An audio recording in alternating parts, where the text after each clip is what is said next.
মারামারি হতো। আর মারামারি আমি বেশি কথা বলবো না, আমার পরে আরো সুন্দর মেহমান আছেন, অতিথিবৃন্দ আছেন, তারা কথা বলবেন। আল্লাহ রাব্বুল আলামিন আমাদের সকলকে হেদায়েত করে, সকলকে বিরুদ্ধে থাকা তৌফিক দান করে, সকল বলে আমিন। এ পর্যায়ে এই আজকের এই সেমিনার উপলক্ষে আল্লাহ তাআলার প্রত্যেকটি সময় লাগেন, কোনো গানের মাত লাগানো হলো ইত্যাদি ইত্যাদি। যেহেতু এই দুটার মধ্যে আসবে না দাওয়াতি বন্ধ, সেহেতু এটা দাওয়াতের বিষয় হিসেবে সমাজের কাছে আমরা এই দাওয়াত পৌঁছে দিচ্ছি। সমস্ত গর্হিত কাজ, আইসার কাজ, গান বাজনা, দোয়া মাদক সমস্ত কিছু ব্যবহার করে একটি সুন্দর সমাজ নির্মাণের জন্য আপনারা সবাই একাত্মতা ঘোষণা করেন এবং সকলে সুস্বাস্থ্য সুন্দর ভবিষ্যৎ কামনা করে আমি আমার বক্তব্য শেষ করছি। আসসালামু আলাইকুম ওয়া রাহমাতুল্লাহি ওয়া বারাকাতুহু। একটা সমাজকে বদলে দেবে। আজকে বিগত সময় থেকে শুনে আসছি যে শিক্ষিত গ্রাম, এখানে গান বাজনা লাগানো কখনোই পরিহার করা যাবে না, বাঁচবে বাঁচবে। ঘটনা হলো যে শিক্ষিত হোক আর মিনিস্টার হোক আর অশিক্ষিত হোক, সবাই কিন্তু আমাদেরকে কবরে যাওয়াই লাগবে, যাওয়াই লাগবে। যেহেতু আমাদের কবরে যাওয়াই লাগবে, এই শব্দটা আমরা উদ্যোগ করি।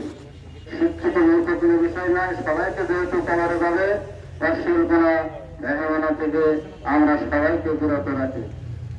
বিষয় হল আজকের মানুষের বুঝের অভাব। যদি বুঝ থাকতো তাহলে এই গান বাজনা, বেহাপনা, বিশেষ করে জুয়া মাদক হানাহানি লুটতরাজ এগুলো অত্যন্ত একটা জীবাণুস্বরূপ সমাজে কাজ করে বেড়াচ্ছে। বিষয় হল আজকের যে মানুষগুলি তাদের সাথে সংশ্লিষ্ট দীর্ঘ 17 বছর ধরে এই গ্রামে মাদকের বিক্রয় কেন্দ্র হয়েছে, এই গ্রামে বিস্তার লাভ করেছে, তার এই ধারাবাহিকতা এখন পর্যন্ত এটা বিস্তার লাভ করে যাচ্ছে। হ্যাঁ, আমরা এই শ্রেণীর মানুষ করে দেখেন তো, আপনার চোখ দিকগুলি দেখেন, শতকরা 1% আরো খুব পার্সেন্টের লোক এই কাজে নিয়ে যেত। কিন্তু পুরা আমার সন্তানকে, আপনার সন্তানকে, আর সন্তানকে তারা ব্যবসা বাণিজ্য করার জন্য তাদের এটাকে পরিচালনা করছে, ঘুমে নাই বাড়ি যাচ্ছে। এই বাড়াটা যাতে না বাড়তে পারে আমরা সেই দিকে নজর দিব এবং আমরা বড় আন্দোলন শুরু করবো, তাদের বিরুদ্ধে প্রতিরোধ করে তুলবো। যেখানে খাবে, যেখানে আপনারা দেখবেন, সেখানেই তাদেরকে প্রশাসনের হাতে তুলে দেবেন। আগামী কি বিভিন্ন রাজনৈতিক দলের নেতাদের বাড়ি কিন্তু তারা যদি এটাকে সাপোর্ট না করে তাহলে কিন্তু আমরা অবশ্যই থাকতে পারবো। কিন্তু আমরা এটাকে প্রচারণ করছি সাপোর্ট করতে আর একটা, এটা তো হবে না। এই জন্য বলতেছি যে সবচেয়ে কঠিন বিষয় মাদক। এই মাদকটা কিভাবে নির্মূল করা যায়, এই শিক্ষিত গ্রাম থেকে কিভাবে তাড়ানো যায়, সেটা দিতে আমি মানুষকে তাড়াতে বলছি, মাদককে তাড়াতে হবে। তো সব দেশে এখন অনেক বক্তা আছে, আমার চেয়ে সুন্দর সুন্দর বক্তা বলবে। তো আমি লাস্টে একটা স্লোগান দিচ্ছি, ভারত মুক্ত বাড়ি গড়ুন, সমাজ শিক্ষিত সমাজ প্রতিষ্ঠা করুন। এই স্লোগান দিয়েই আমি আমার বক্তব্য শেষ করছি। প্রত্যেকে আসসালামু আলাইকুম। চেষ্টা করে তারা ভারত থেকে আসতে পারে, আবার সারা যুগেও যেতে পারে। এই জন্য আমাদের যারা মা বাবা, আমাদের যারা সন্তান এই বয়সে থাকে এবং ছোট থেকে আমাদের সেই বয়সের সন্তানদেরকে আমরা ধর্মীয় আঙ্গিকে তাদেরকে মানুষ করে তাদেরকে করতে পারি, তাহলে এই সমস্ত অপকর্ম নেশাজাতীয় দিকে তাদেরকে রোধ করানো যায়। আসলে দেখেন, এর আগে আমরা দেখেছি, আমরা ছোট ছিলাম তখনই কিন্তু গান বাজনা হয়েছে, এই গান যাত্রা গান হয়েছে আমাদের পাড়াতে গ্রামে আমরা দেখেছি, আমরা সেটা গান শুনেছি। কিন্তু সেই সমস্ত গানের সময় কিন্তু তারা কিন্তু যারা ওই সমস্ত গানের ভিতরে ছিল তারা কিন্তু সমাজ তারা কিন্তু খারাপ করে দেয়নি। তারা সমাজের যুবক ছেলেদেরকে যাতে তারা বিভিন্ন ধরনের খারাপ কাজে লিপ্ত না হয়, সেটা তাদেরকে নিয়ে তারা গ্রামের যে গণ্যমান্য ব্যক্তি তাদেরকে নিয়ে তারা এই গান বাজনা করতো। সেই গান বাজনা আমরা দেখেছি, কোনো অপসংস্কৃত ছিল না। কিন্তু আজকে দেখেন, এই যে অপসংস্কৃত আজকে যে গানগুলো বাজায়, এই গানগুলো কিন্তু আমাদের কারোই কিন্তু দেশের বেশি বয়স্ক মানুষের কারোই কিন্তু ভালো লাগে না। কিন্তু অনেক গান আছে, দেখেন দেশাত্মকতা অনেক গান আছে না, যেগুলো শুনতে ভালো লাগে, সেরকম গান আছে। এই সমস্ত গান কিন্তু তারা নিয়ে আসে না, ঠিক আছে? যার কারণে এইগুলো হলো সবচেয়ে খারাপ। আর যে আমার বিভিন্ন বক্তব্যগুলো সবাই কথাই চলে গেছে যে এর সবথেকে বেশি খারাপ হলো কি, এই যে বাজনাটা, এইটা যে পরিবেশ দূষণ, শব্দ দূষণ করছে এবং সমাজ দূষণ করছে। এই জন্য এই হাত থেকে বাঁচার জন্য আমাদেরকে এই ব্যাপারে গুরুত্ব দিতে হবে। তখন চলে যেতে হবে কোথায়? প্রশাসনের কাছে। আমরা প্রাথমিক পর্যায়ে আমরা বোঝানোর জন্য চেষ্টা করবো, সাথে সাথে আমরা কোরআনের আয়াতও জানি। আল্লাহ তাআলা ঘোষণা করেছেন, ইয়া আইয়ুহাল্লাযীনা আমানু ইন্নামাল খামরু ওয়াল মাইসির। এর যে মদ এবং জুয়াকে হারাম করেছে, আর হারাম যেটি করেছে তার ভিতরে অকল্যাণ রয়েছে। ঠিক না বেটি? আমরা মনে করছি যে নিশাভাবের ভিতরে অনেক উপকারিতা রয়েছে, কিন্তু উপকারিতা যতটুকু রয়েছে তার চাইতে ক্ষতির আশঙ্কা বেশি রয়েছে। সমাজের যেসব বিশৃঙ্খলা আছে, পরিবারের যেসব বিশৃঙ্খলা আছে, সবই কিন্তু মাদক আসক্ত পরিবারে দেখবেন তার স্ত্রী কোনো শান্তি নাই, তার ছেলেকে সে ঠিক রকম মানে না, তার ছেলেও পিতাকে ঠিক রকম মানে না। এরকম ভাবে পিতা খাচ্ছে বলে ছেলেও কিন্তু দেখে দেখে সেটিকে সেবন করছে এবং খাচ্ছে। আমরা যদি প্রাথমিক পর্যায়ে পিতাকে নিষেধ করে সন্তানকে যদি কনভার্ট করে আমরা এদিকে নিয়ে আসতে পারি, তাহলে দেখবেন কোনো ভাবে আস্তে আস্তে আমাদের পরিবার, আমাদের সমাজ পরিবর্তন এসে যাচ্ছে এবং পরিবর্তনের কারণে দেখবেন এই সমস্যা, এই গোয়ালমারির গ্রামটা একটা মডেল তৈরি হয়ে যাবে। ইনশাআল্লাহ সকলের জন্য দোয়া করেন, আমার জন্য দোয়া করবেন। আমরা প্রত্যেকেই যাতে সুন্দরভাবে এই কাজটাকে আঞ্জাম দিই, প্রত্যেকের ভক্তি হেকমত এক জায়গায় করে যাতে আমরা যে উদ্যোগ নিয়েছি এই উদ্যোগটাকে সাকসেসফুল করতে পারি। আমরা প্রত্যেকেই নামাজ পড়ে আল্লাহর কাছে দরখাস্ত করব, পাশাপাশি আমরা মন দিয়ে চেষ্টা করে এই সমাজটাকে যাতে মাদক দ্রব্য মুক্ত করতে পারি, সাথে সাথে গান বাজনার থেকে মানুষকে বিরত রাখতে পারি, সেই প্রচেষ্টা করেই যাতে আমরা প্রতিনিয়ত চলতে পারি। আল্লাহ তাআলা আমাদের সৌভাগ্য দান করুন। আসসালামু আলাইকুম ওয়া রাহমাতুল্লাহি ওয়া বারাকাতুহু। আজকে আমরা গোয়ালমারি গ্রামে সকল জায়গায় থেকে আমরা যারা এখানে বসছি, আমরা দুইটা কাজের জন্য আছি, একটা মাদক আর একটা গান। এই অসীম উপাদান থেকে আমরা সবাই মুক্ত হতে পারি, সেই লক্ষ্যে আজকে আমরা এখানে বসছি। আমরা সবাই নিজ নিজ দায়িত্ব নিয়ে তবে সবাই আমরা এটাকে যেখানে বাঁধবে আমরা যেন সবাই দিয়ে সেখানে সুন্দর পরিবেশ নিয়ে তাদেরকে নিষেধ করে যাতে আর না বাঁধে সেই উপলক্ষে তাদের কাছে আমরা দিয়ে বলবো যে এটা বন্ধ করতে। আমরা যদি না যাই তাদের কিছু বন্ধ হবে না। হ্যাঁ, আমরা যদি মনে করি যে পারে বাঁধতে আমরা যাবো কেন, তাহলে কিন্তু বন্ধ হবে না। এখন আমরা আজকে যে উপলক্ষে বসেছি এইটা যেন বাস্তব করে আমরা থাকতে পারি, সেই জন্য আমি বলবো আপনাদের কাছে আমরা সবাই যাবো। আপাতত যারা আমরা এখানে আছি এরা সবাই গেলে সরকারের একটা কিছু সম্ভব হবে। আর একটা কথা আপনাদের বলবো, আমরা যে কোনো কাজে মানুষের কাছে যদি সাহায্যের জন্য যাই, টাকা পাওয়ার জন্য যাই, মানুষ আমাদের বলে এই গোয়ালমারি গ্রামের কোটি কোটি টাকার বাস আমাদের কাছ থেকে হাত পাতো, আমরা লজ্জায় কিন্তু সেখান থেকে আর টাকা উঠাই না, চলে আসি। আমি আপনাদের বলবো, আমাদের গ্রামে কোনো অসহায় ব্যক্তি হলে, কেউ অ্যাক্সিডেন্ট করলে তার অপারেশন করার জন্য আমরা বাইরে হাত না পাতি। আমরা যেন আমরা গোয়ালমারি প্রত্যেকটা বাড়িতে আমরা একটা করে কমিটি তৈরি করি, প্রত্যেকটা পাড়ায় করে প্রত্যেকটা বাড়ির থেকে 150, 200, 500 যার যেমন মানুষ এমন ভাবে যেন আমরা এই ঐক্যবদ্ধ ভাবে একটা কমিটি তৈরি করে সবার কাছ থেকে প্রত্যেকটা বাড়ির থেকে টাকা নিয়ে আমরা যেন তার সেই অপারেশন হোক আর অসহায় মানুষ হোক তাকে পাশে যেন আমরা দাঁড়াতে পারি। এই মনে আপনারা আজকে উপস্থিত হয়েছেন। আর সবাই যেন আমরা প্রত্যেকটা পাড়ায় কমিটি করে প্রত্যেকটা পাড়ায় যেন টাকা কালেকশন করতে পারি, সেই উপলক্ষে আপনারা আজকে ভোট বিনিময় করবেন। তবে আপনারা যারা আমাদের আপনারা আছেন তারা এই জিনিসটা নিয়ে ভাবছেন, ভাইবে এটা যেন বাস্তব করা যায় সেইটাকে আপনারা আগিয়ে যাবেন। এই বলে আমার বক্তব্য শেষ করছি। আসসালামু আলাইকুম। আলহামদুলিল্লাহ, ধন্যবাদ আমার সম্মানিত চাচাকে। আপনারা সবাই আমি কিছু কথা বলার জন্য বিনীতভাবে অনুরোধ করছি।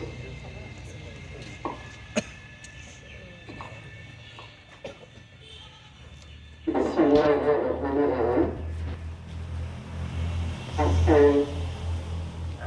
গোয়ালমারি গ্রামের একটি সুন্দর উদ্যোগ নিয়েছে আমাদের গ্রামের সম্মানিত ব্যক্তিবর্গ।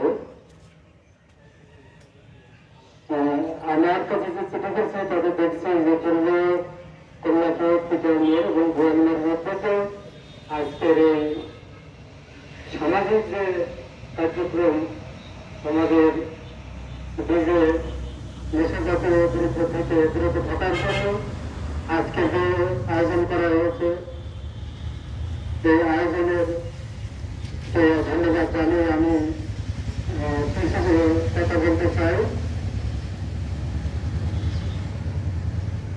আসলে সামাজিক ব্যাধি যেগুলো আমাদের সমাজে মানুষ মানতেছে না, তারপরে আমরা এগুলো করে থাকি। যেমন আসলে ডিজে গানের উপরই বেশি একটা চাপ।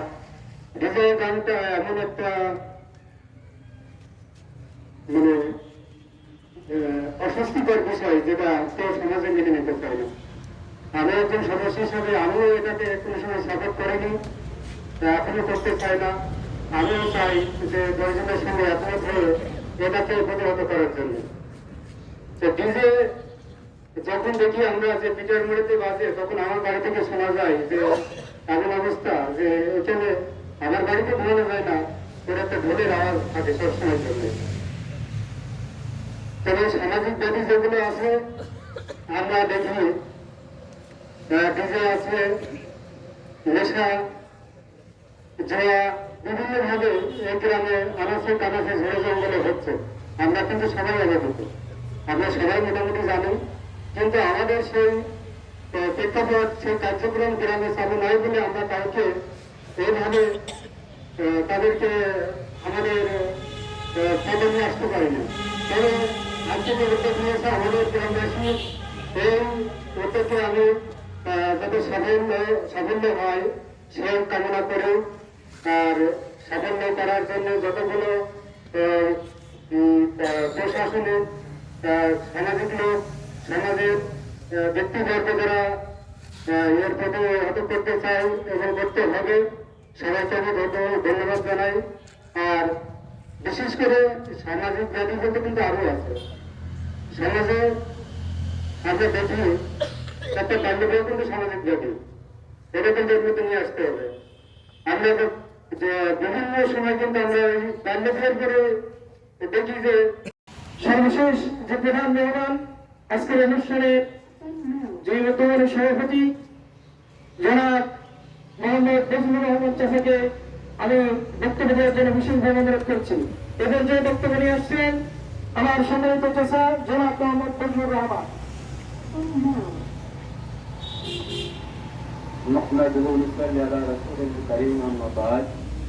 আদায় করি সেই মহান রব্বুল আলামিনের দরবারে, যিনি সারা জাহানের সবকিছু সৃষ্টি করার পরে মানুষকে সৃষ্টি করেছেন সর্বশ্রেষ্ঠ করে, এবং সাথে সাথে দুই জাহানের সর্দার আকারে নামদার সর্দারে মদিনা আহমদ মুস্তফা, যিনি আল্লাহ তিন কাহিনী মাধ্যমে লিখে দিয়েছেন মানুষের কি করে দুনিয়াতে শান্তি পেতে পারে এবং পরকালে মুক্তি পেতে পারে, সেই নবীর সামনে আমরা একটু সবাই মিলে দূর করে করি সাল্লাল্লাহু আলাইহি ওয়াসাল্লাম।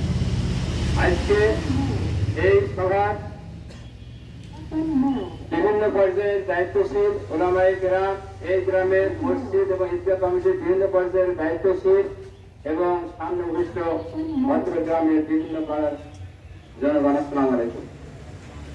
আসলে আমি আজকে খুবই খুশি হচ্ছি যে এই গোয়ালমারির বুকে আমার মনে হয় যে আজ পর্যন্ত এই ধরনের একটা সভা, এই ধরনের একটা মিটিং করা হয়নি।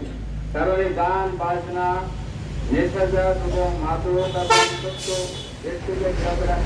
একটা সমাজ কল্যাণমূলক একটা মিটিং, এই হলো গোয়ালমারি গ্রামের জন্য প্রথম। সেজন্য খুব ভালো লাগছে। এবং এই মিটিং এর এই সভার যারা আয়োজন করেছেন, এই গোয়ালমারি গ্রাম সহ ব্রিজপুর এই গ্রামে যারা যুব সমাজ যারা করেছে তাদেরকে আমি অশেষ ধন্যবাদ জানাচ্ছি। এবং আরো ধন্যবাদ জানাচ্ছি যারা নিজেদের বিভিন্ন কর্মব্যস্ত কাজ ব্যস্ত থাকার পরেও যারা এসে এই সময় যে দীর্ঘ আলোচনা করছে, সবাইকে ধন্যবাদ জানাচ্ছি। আজকে দেখেন যে কথাগুলো যে আজকে যেখানে আলোচনা হচ্ছে, এই কথাগুলো কিন্তু প্রতিটা কথাই কিন্তু এই যে নেশাজা গান বাজনা সবই কিন্তু বিধি হিসেবে নিষেধ আছে। যার কারণে আজকে কেন নিষেধ আছে, এই সমস্ত গুলোর মাধ্যমে মানুষরা কিন্তু বিভিন্ন ধরনের অপকর্মে লিপ্ত হয়, আর অপকর্ম লিপ্ত হয়ে সমাজ অবক্ষয়ের দিকে চলে যায়। যার কারণে এই সমস্ত গুলা নিষেধ আছে। তো যার কারণে এর আগে আমরা দেখেছি আর এই সমস্ত কাজে কিন্তু ব্যস্ত থাকে কারা? বিশেষ করে যাদের বয়স 13-12 বছর থেকে শুরু করে 19-20 এরকম বয়সের ছেলেরা, এরাই কিন্তু ব্যস্ত থাকে এই সমস্ত গান বাজনাগুলো নিয়ে। আসলে এরা এটাকে বলা হয় বয়সন্তকার ইংলিশ বলে কিনারে। এই বয়সে মানুষের কিন্তু বাচ্চাদের আকার আকৃতি পরিবর্তন হয়। শিক্ষিত গ্রাম, এই গ্রামের শিক্ষিতর হার অনেক বেশি।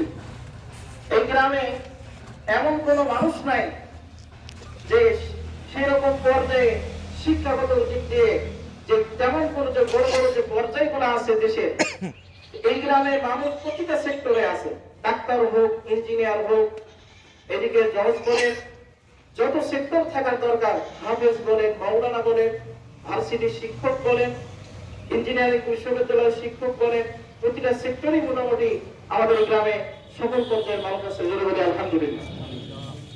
এই গ্রাম যেমন শিক্ষিতর হারে অনেক বেশি, আশেপাশের 10টা গ্রামের চাইতে গ্রামের পরিস্থিতি যেমন অনেক বেশি, তেমনি ভাবে এই গ্রাম আদর্শতার দিক দিয়ে, এই গ্রামের মানুষের আচার আচরণের দিক দিয়ে, এই গ্রামের মানুষের বাহ্যিক ব্যবহারের দিক দিয়ে আমরা চাই আজকের এই সেমিনারের মাধ্যমে যে বিষয়টিকে আমরা সামনে আনার জন্য চেষ্টা করছি, এই বিষয়টা আমাদের সমাজে প্রতিষ্ঠা করার মাধ্যমে, আমাদের সমাজে প্রচলন ঘটানোর মাধ্যমে এই গ্রাম যেন এই রাজ্য নবীনপুর ইউনিয়নের ভিতরে একটি আদর্শ গ্রাম হিসেবে পরিচিতি লাভ করতে পারে।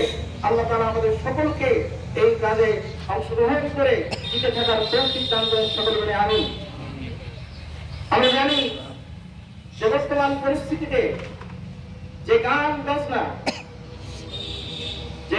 বাজনা বাদ্যযন্ত্র, ডিজে পার্টি, পিকনিকের নামে, কোচিং সেন্টারে পিকনিকের নামে, বিভিন্ন অনুষ্ঠানের নামে, জন্মদিন পালন করার নামে যে সকল আমরা বিনোদনমূলক ভাবে গ্রহণ করি যে অনুষ্ঠানগুলোকে, এই বিনোদন কিন্তু সমাজের কাছে মানুষের অনেক ভালো লাগে।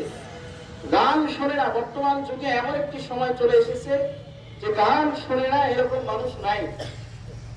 যে শিশু হোক, ছোট হোক, বৃদ্ধ হোক, মহিলা হোক, পুরুষ হোক, গান সকলেই শোনে।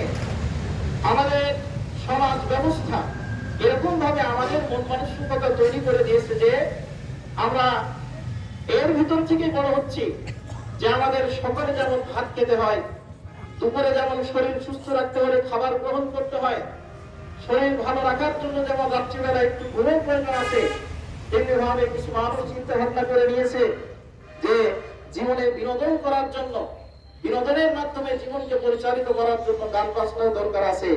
কিন্তু আল্লাহ রাব্বুল আলামিন তিনি তো আহসানুল হাকিমিন, আল্লাহ রাব্বুল আলামিন তিনি বলছেন সূরা লুকমানের 5 নম্বর আয়াতে 6 নম্বর আয়াতে আল্লাহ রাব্বুল আলামিন বলেন, ওয়া মিনান নাসি মান ইয়াশতারি লাহওয়াল হাদীস ইউদিল্লু আন সাবিলিল্লাহ বিগাইরি ইলম ওয়া ইয়াত্তাখিযুহা হুজুয়া। আল্লাহ রাব্বুল আলামিন বলছেন, আর মানুষের মধ্য থেকে কিছু মানুষ এরকম আছে যারা গান বাজনা বাদ্যযন্ত্রকে ক্রয় করে, লাহওয়াল হাদিস ক্রয় করে, তারা মানুষকে বিভ্রান্ত করার জন্য, তারা মানুষকে শয়তানের পথে পরিচালিত করার জন্য, মানুষকে খারাপ পথে নিয়ে যাওয়ার জন্য মূলত তারা এগুলো ক্রয় করে জনগণ। এ কথা আমার নাকি আল্লাহ বলেন তো? এ কথা কি এখন নাজিল হয়েছে নাকি 1500 বছর আগে নাজিল হয়েছে? 1500 বছর আগে আল্লাহ রাব্বুল আলামিন কোরআনে আয়াত নাজিল করে জানিয়েছেন যে কিছু মানুষ এরকম আছে, সূরা লুকমানের 6 নম্বর আয়াতে কিছু মানুষ এরকম আছে যারা লাহওয়াল হাদিস ক্রয় করে মানুষকে বিভ্রান্ত করে, মানুষকে ভুল পথে, মানুষকে পরিচালিত করে, শয়তানের পথে পরিচালিত করে। এরকম মানুষ কিছু আছে, তারা মনে করে আল্লাহ রাব্বুল আলামিন কিছু জানে না, বিগাইরি ইলম ওয়া ইয়াত্তাখিযুহা হুজুয়া। যারা মানুষের সাথে হাসি ঠাট্টা করে, তারা মানুষকে মনে করে আরে আমরা গান বাজনা করি তো কি হয়েছে, এটা তো আমরা নিজেরাই করছি, কারোর তো ক্ষতি করছি না, কারোর বাড়ি থেকে জিনিস চুরি করছি না, কারোর সন্তানকে আমরা ক্ষতি করছি না, কারো আর্থিকভাবে ক্ষতি করছি না। আরে আপনি যদি আমার কোনো ক্ষতি না করেন, প্রতিবেশীর ক্ষতি যদি নাও করেন, আপনার মাধ্যমে সমাজের অনেক বড় ক্ষতি হচ্ছে। কথা বলেন ঠিক না বেঠিক?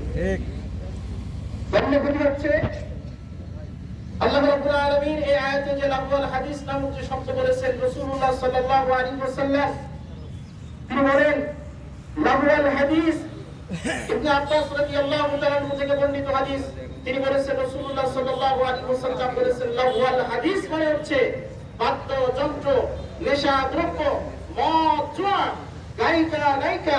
যুব সমাজ যারা করেছে তাদেরকে আমি অশেষ ধন্যবাদ জানাচ্ছি এবং আরো ধন্যবাদ জানাচ্ছি যারা নিজেদের বিভিন্ন কর্মব্যস্ত কাজ ব্যস্ত থাকার পরেও তারা এসে এই সময় যে দীর্ঘক্ষণ আলোচনা করছে সবাইকে আমি ধন্যবাদ জানাচ্ছি। আজকে দেখেন যে কথাগুলো যে আজকে যখন আলোচনা যেটা হচ্ছে এই সমস্তগুলো কিন্তু প্রতিটা কথাই কিন্তু এই যে নেশাজা গান বাজনা সবই কিন্তু ধর্মীয় বিধি নিষেধে নিষেধ আছে। যার কারণে আজকে কেন নিষেধ আছে এই সমস্ত গুলোর মাধ্যমে মানুষের কিন্তু বিভিন্ন ধরনের অপকর্মে লিপ্ত হয় আর অপকর্মে লিপ্ত হয়ে সমাজ অবক্ষয়ের দিকে চলে যায় যার কারণে এই সমস্ত গুলা নিষেধ আছে। তো যার কারণে এর আগে আমরা দেখেছি এই সমস্ত কাজে কিন্তু ব্যস্ত হয়ে কারা বিশেষ করে যাদের বয়স 13-12